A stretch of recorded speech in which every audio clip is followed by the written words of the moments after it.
So when you hear North Korea, what comes to mind first? Probably things like nuclear weapons, right? Yeah. Missile tests, or just this feeling of total secrecy.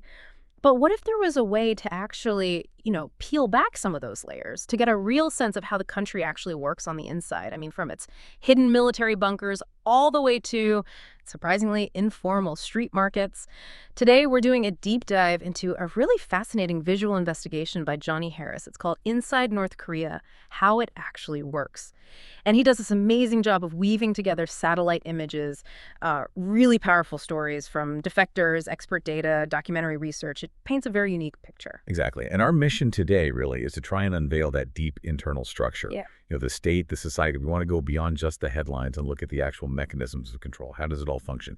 From, the military side to social classes, those markets you mentioned. It's about seeing the map as a blueprint for control, but also for life. Okay, so let's start digging into this. A key part of Harris's work is using satellite imagery.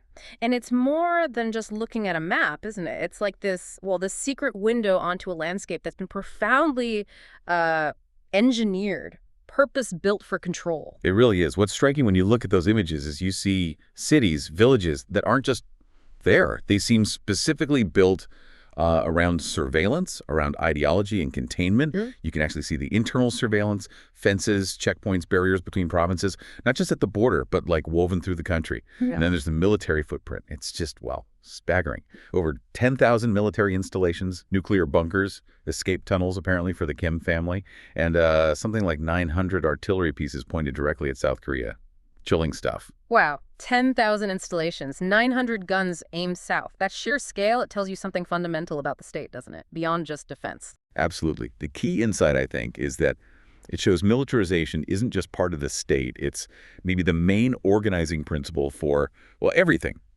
North Korea spends a staggering 25% of its GDP on the military, a quarter of everything the country produces. 25%? Yeah, that figure is almost unheard of anywhere else in the world. And they built thousands of underground bunkers, tunnels, all designed to protect assets to be ready for conflict instantly. The whole country, particularly near the DMZ, it functions like a fortress. Plus, you've got the development of long-range missiles, supposedly capable of reaching the U.S., and this fleet of about 36 submarines. And these structures, the parades we see, they aren't just for military strategy, right? They serve another purpose for the regime internally. Oh, definitely. They're incredibly powerful propaganda tools. They project this image of, strength, invincibility, which is absolutely crucial for the regime to maintain control and keep the public loyal, or appearing loyal at least. Okay, so the land is engineered, the military is paramount. How does all this control filter down to, everyday people's lives? What does it actually mean for someone just trying to live? Well, the barriers are immense, physically and systemically. You've got that massive 1,400-kilometer border fence with China. It's there specifically to stop people escaping, yes, but also smuggling. And then inside the country, you have checkpoints between provinces. People literally can't move freely. You need permits, official permission, just to travel to another city, maybe to visit family. It's that controlled. It sounds almost completely sealed off. But are there any, tiny cracks, any surprising ways the system gets flexed, or even bypassed by some? Yeah, this is one of those really unexpected details Harris brings out. Apparently, there's a small group of elite North Korean IT workers, highly skilled, and they take remote jobs, working for companies abroad, often using false identities, like maybe pretending to be South Korean, and a big chunk of the money they earn, it gets funneled straight back to the regime. So the insight there is the regime's, adaptability, almost cynical adaptability. Despite this absolute control, it allows this tiny loophole for a select few, bending its own rules, because it needs the foreign currency. Badly. That is fascinating. Okay, so let's zoom out again.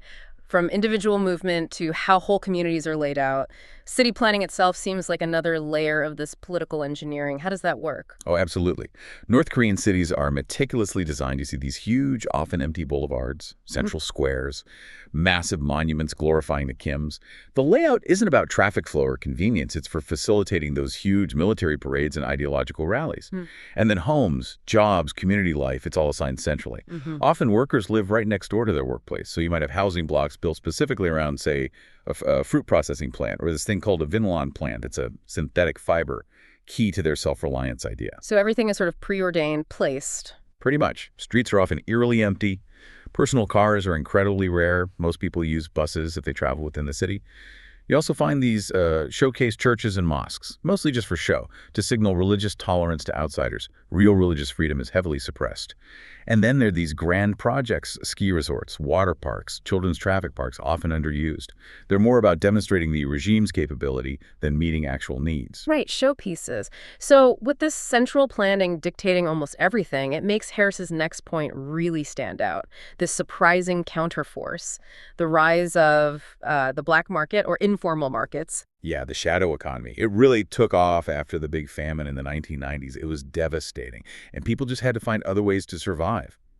At first, the regime tried to stamp them out, but now these informal markets, called Zhangnadang, they're largely tolerated. There are thousands of vendors across the country. Most of the goods come from China, some legally, some smuggled, and interestingly, it's often women running these stalls. Historically, they were less tied into the state-run jobs, so they stepped into this space. And there was even that instance of protest. That's right. Harris mentions one remarkable case where women actually protested successfully against a crackdown on the markets, which is, incredibly rare in North Korea, a real show of collective resistance. So Harris basically suggests that this informal market, not the state's plan, is what's actually keeping the country afloat. That's his argument, that it's become this absolutely critical safety valve, providing goods and income that the official system just can't. It shows a certain resilience, but then we have to turn to the darkest side of this control system, the political prison camps. Yes, and this really raises the question of the human cost. Harris's research, using human rights group data and satellite imagery, points to 4 major political prison camps. Kwanliso. Each can hold maybe up to 50,000 people. 50,000.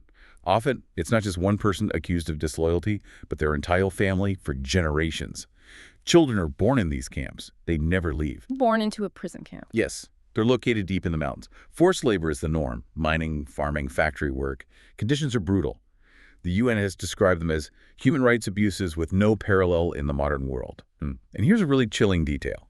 These camps often have their own schools, indoctrination centers, even statues of the leaders, like grotesque little microcosms of North Korean cities, but designed for total confinement and punishment. That juxtaposition is just jarring. The horror of the camps on one hand, and then, as Harris shows, the almost absurd luxury for the leader himself. It's a stark contrast.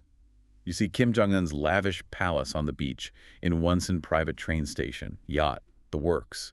His main residence in Pyongyang, heavily secured, probably connected by secret tunnels for escape. And it all points back to the regime's core priority, right? Yeah. Everything in the infrastructure, the wide boulevards for parades, the bunkers, the leaders' palaces, it's all about protecting the leader and the system, not the people. That's the unavoidable conclusion. And that focus on the system brings us back to Pyongyang, the capital. It really is presented as a world apart, isn't it? A city purely for the privileged. It absolutely is. Yeah. And this is where the Songbun system is most visible. It's this hereditary caste system, basically. People are classified at birth. Hostile, wavering, or core, based entirely on their family's political history and loyalty going back generations. So your life is determined before you're even born. Largely, yes. And only the core class, the party elites, the most trusted, are generally allowed to live in Pyongyang and the city itself. It looks modern, clean, very well maintained. Those huge boulevards again, strange, empty theme parks, a beautiful but underused subway system, very distinct architecture. It's all designed to impress visitors, project success, and kind of mask the reality in the rest of the country. So if Pyongyang is the showcase, what about life outside the capital, in the rural areas? Is that same level of regimentation there, too? Very much so, just in a different visual style. You see factory towns, housing blocks, often built in these very symmetrical grid-like patterns. Life there is deeply regimented, usually centered around one specific industry, maybe fruit orchards, textile factories, mining operations. People are typically assigned their jobs, assigned their housing, and they might live their entire lives right there. Very little movement, very little choice. And you mentioned something about greenhouses. Yes. That's a newer development. Harris highlights. There's been a huge boom in greenhouse construction recently. Sometimes they're even built on old, repurposed airfields. It seems to be part of Kim Jong-un's push for more agricultural self-sufficiency, probably trying to avoid another famine like the 90s. Okay, so we've painted this picture of extreme control, hardship, propaganda, fear, but Harris also touches on something else, something more, well, human. What about community? Connection, does that survive? It's a really important point, and maybe the most surprising. Despite everything, yes, it seems community does endure. Yeah. Partly because people can't move easily. They grow up together, work together, live side by side for decades. That creates very tight-knit communities. Defectors talk about this. They say that, love, friendship, basic human rituals, they still find a way to exist, even in the corners of this totalitarian state. People celebrate holidays, like Lunar New Year, maybe with simple meals, homemade alcohol. They share stories. They find ways. It's resilience, isn't it? It really is. There's one quote from a defector that Harris includes. It's incredibly powerful. She said something like, "Everything was suffocating and pitiful in North Korea, but it is a country that I have many positive memories from." Wow. That really stays with you, positive memories from that environment. This whole deep dive, looking at the map through Harris's eyes, it shows so much more than just geography, doesn't it?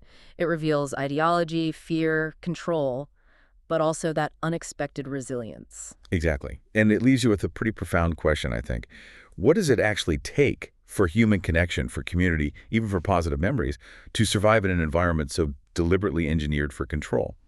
It really says something about the adaptability, maybe the endurance of the human spirit against incredible odds.